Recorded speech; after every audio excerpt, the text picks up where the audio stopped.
Yo, what's up, biti-biti? Biti-biti! Biti-biti, kararating lang natin, no, galing sa Manukan. Shoutout kay Papa Carls, salamat sa pagdala.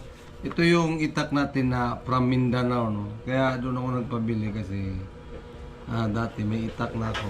Kaso sa katagalan, lumiit na siya. Umabot siya ng almost mahigit 20 years, baka 30 years pa. Hanggang ngayon, nawala doon sa Manukan, maliit na yun eh. Baka nadaganan lang. Saka sira na yung ano nun, handle.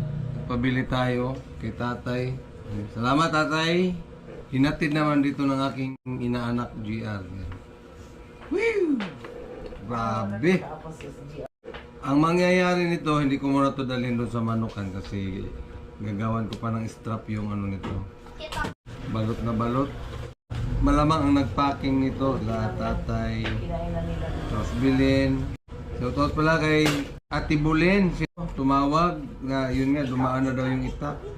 Kasi sadyang nagpabili ako. Tawag nito sa amin sa Kuban, nylon. So, pipinturahan ko pa to para mas mukhang nakakatakot. Ang handle may balot pa. Talagang balot na balot. Yun. Salamat kay Duy. May bakal pa yung ano niya, handle, para hindi mabitak. So, yung talim niya,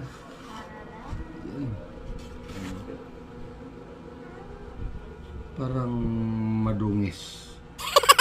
Matalas, kulang na lang ng ano, hasa na ano. Sulit. Dapat order ako sa ano nito, Shopee. So, ingatan natin ito. Kaya, may mga gugulo dyan sa labas, ingat-ingat na kayo.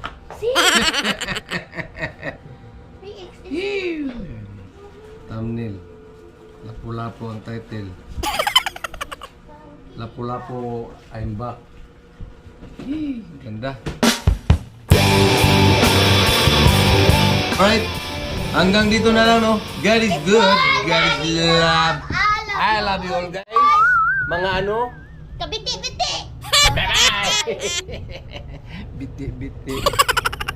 Ay!